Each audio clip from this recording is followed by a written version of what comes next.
We've been dealing with, just right there, another tree branch just fell. We were already seeing some pretty big branches coming down, and we still have a long ways to go, and likely only seeing that exacerbated here as we move through the next 12 hours or so.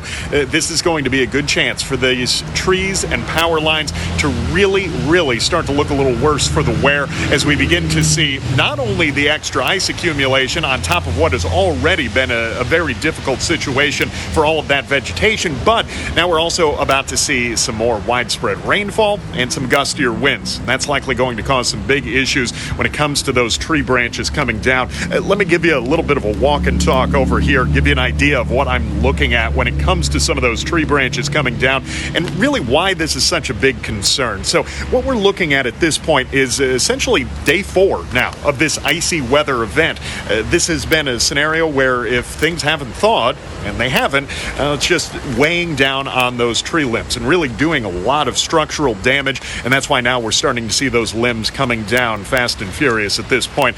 This is just some of the debris under this particular tree.